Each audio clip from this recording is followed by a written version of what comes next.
মুলেট নামক মাছের পেট কেটে সেখান থেকে বের করা হয় এই মুলেট রো বা মুলেটের ডিম।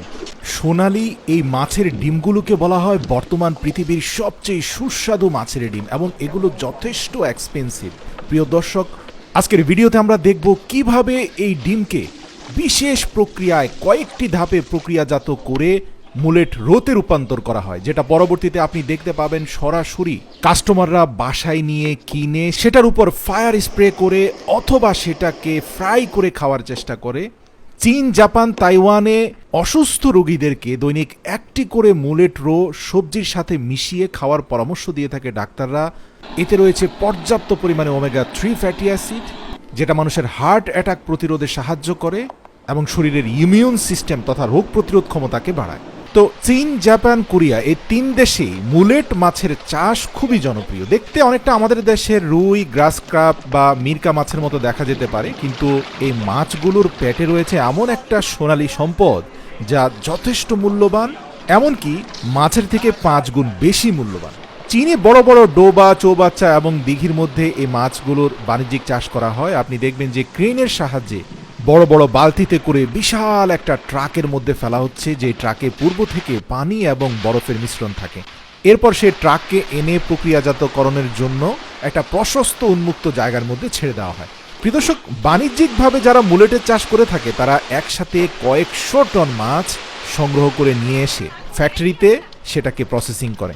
বাছাই করা মাছগুলোকে নিয়ে আসা হয় এবং সেগুলোর পেটকে অত্যন্ত চমৎকারভাবে চাকুর সাহায্যে মধ্যখান দিয়ে ফাটিয়ে সেটাকে রেখে দেওয়া হয়। আরেক দল আবার মাছের বডির সাথে ডিমের যেই জয়নিং পার্টটা চাকুর সাহায্যে আলাদা করে দেয়। তৃতীয় দল পুরো ডিমটাকে মাছ থেকে আলাদা করে নির্দিষ্ট একটা পাত্রে জমা করতে থাকে। অনেকের মনে প্রশ্ন আসতে পারে, মাছগুলো তাহলে কি করে? প্রিয় দর্শক, সাধারণত মাছগুলোকে গ্রাইন্ড করে ফিশ পাউডার বা স্যুপের জন্য পাঠিয়ে দেওয়া হয়। তো একসাথে কয়েক টন ডিম সংগ্রহ করার পর সেগুলো বিভিন্ন ঝুড়িতে রেখে প্লাস্টিকের আবরণ দিয়ে মুড়িয়ে তার উপর বরফ দিয়ে সেগুলোকে দ্বিতীয় ধাপের প্রসেসিংয়ের জন্য পাঠিয়ে দেওয়া হয়। দ্বিতীয় ধাপে আমরা দেখতে পাই প্রত্যেকটা ডিমের গোড়ালির অংশতে একটা লাল রঙের সুতো দিয়ে বেঁধে দেওয়া হয়, যাতে ডিমের দুটি পার্ট একটি থেকে আরেকটি কোনোভাবেই ছুটে যেতে না পারে। এই ডিমের উপরে যে পাতলা আবরণের শেলটা আছে, যেটা মূলত ভেতরের ডিমটাকে ধরে রাখে, সেটা বেশ শক্তপোক্ত। তাই এই ফ্যাক্টরির কর্মচারীরা অত্যন্ত দক্ষতার সাথে সেই শেলে থাকা ময়লা আবর্জনাগুলোকে পরিষ্কার করে সেগুলোকে সাজিয়ে রেখে দেন। এর পরের ধাপে আমরা দেখতে পাই যে মুলেট রো বা মুলেটের ডিমের মধ্যে ভালোভাবে লবণকে মাখানোর চেষ্টা করা হয়, যাতে এর ভেতরে থাকা পানির পরিমাণ কমিয়ে আনা যায়। প্রিয় দর্শক, আপনারা দেখবেন যে একটা কাঠের মধ্যে লবণ মিশ্রিত মুলেট রোগুলোকে ধারাবাহিকভাবে সাজানো হচ্ছে।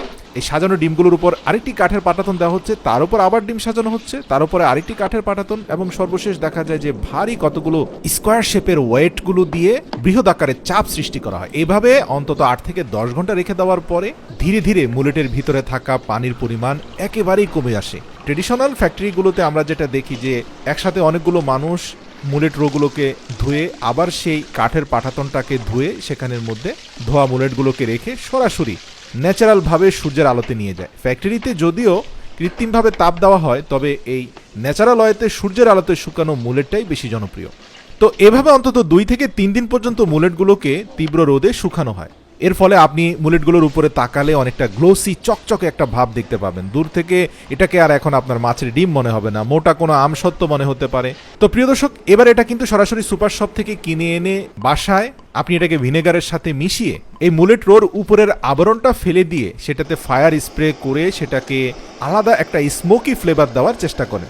শারীরিক দুর্বলতা কাটাতে, ইমিউন সিস্টেমের ডেভেলপ করতে, শরীরে ওমেগা 3 ফ্যাটি অ্যাসিডের চাহিদা পূরণ করতে চাকু দিয়ে টুকরো টুকরো করে যে কোনো ফল, সবজির সাথে মুলেট রো খেয়ে থাকে চীন, জাপান এবং তাইওয়ানের মানুষজন।